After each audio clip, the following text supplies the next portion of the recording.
Hey everyone! Before I start my story, please take a second to like this video and subscribe to the channel. It really helps me keep sharing more stories like this. Thank you. My name is Elena Moore. I'm 33 years old, and for 3 years, I thought I was saving my marriage. But that night, I learned I was only saving a lie. Backhand index pointing. Right before I tell you what happened, make sure to hit that like button, because what I'm about to say might just open someone's eyes. It was 11:45 p.m. My body felt like it was made of sand, dry, heavy, about to crumble. I'd been awake since 4 a.m. My shift at the hospital ended at 2 o'clock, my call center job from 3 to 7 o'clock, then straight to the restaurant till 10 o'clock. After that, I cleaned offices until 11. I was so tired I could barely lift my hand to the doorknob. But I made it home. Finally. I could shower, maybe eat something, and get a few hours of sleep before starting all over again. That was the plan, until I heard his voice. Lance's voice.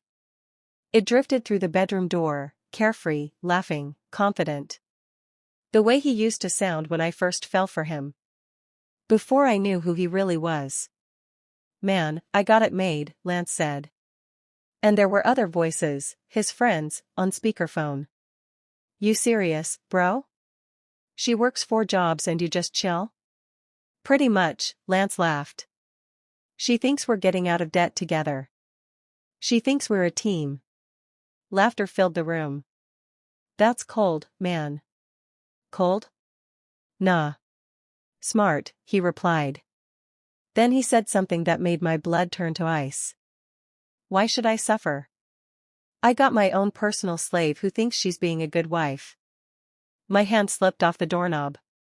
My purse hit the floor with a dull thud. They didn't even notice. I felt my chest tighten, like someone had their fist around my heart. 3 years. 3 years I had worked myself to the bone, believing I was helping us recover from his gambling debts. Believing the tears, the apologies, the promises. And he had been laughing at me the whole time. When I heard him mention another name, Maya, my knees nearly gave out. Maya doesn't know about the debt, he said. She thinks I'm doing well. I take her to nice places, buy her gifts. She's fun, not exhausted like Elena. He was using my money to date someone else. That night, I didn't confront him. I couldn't.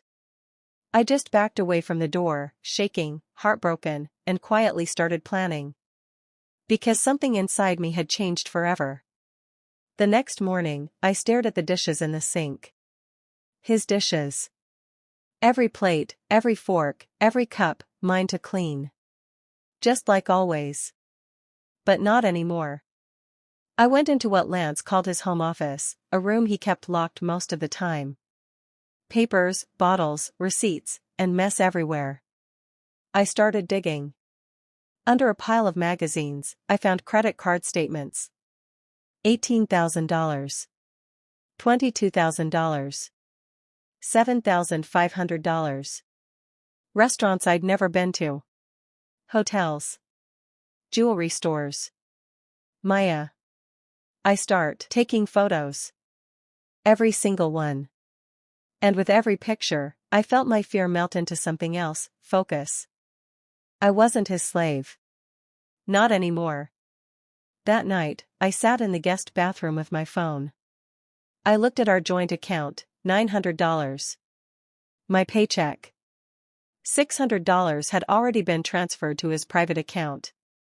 He'd been draining me for years. So, I searched online. Divorce lawyers. Financial advisors. Therapists. Moving companies. I didn't sleep. I didn't cry. I just planned. When my alarm rang at 4 a.m., I got dressed for work, stared at the email draft I'd written to a lawyer named Patricia Lane, and pressed send. Lance was still snoring when I walked out the door. At the hospital, I sat at my desk staring at a photo from our wedding day. 2 smiling faces. 1 lie. I turned the photo over and shoved it in the drawer. My coworker Renee stopped by with coffee. You look terrible, she said, then smiled softly. Worse than usual, I mean. I laughed weakly. When's the last time you took a day off? She asked. I couldn't remember. January? It was now October. He's not worth it, Elena, she said. You know that, right? I hesitated. Then whispered, I emailed a lawyer this morning. Renee's eyes widened. You did? I nodded. I heard him last night. He called me his personal slave. She didn't say anything. She just reached over and held my hand. I'm done, I said. I just don't know how to survive after this. You'll figure it out, she said. You're stronger than you think. Her words stayed with me all day. That night, I got an email from Patricia. I can see you tomorrow morning at 9 a.m. Please bring any evidence you have. For the first time in years, I called in sick to my morning shift. I wasn't going to clean up anyone else's mess that day. I was going to clean up my own life. Patricia's office was modern, calm, safe. She looked at me kindly. Tell me everything, she said. And I did. The 4 jobs.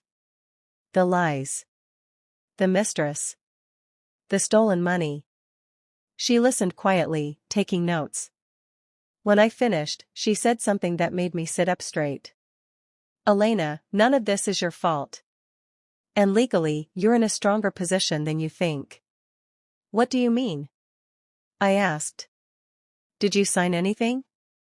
Any of those credit cards or loans? I shook my head. He said he'd handle the paperwork.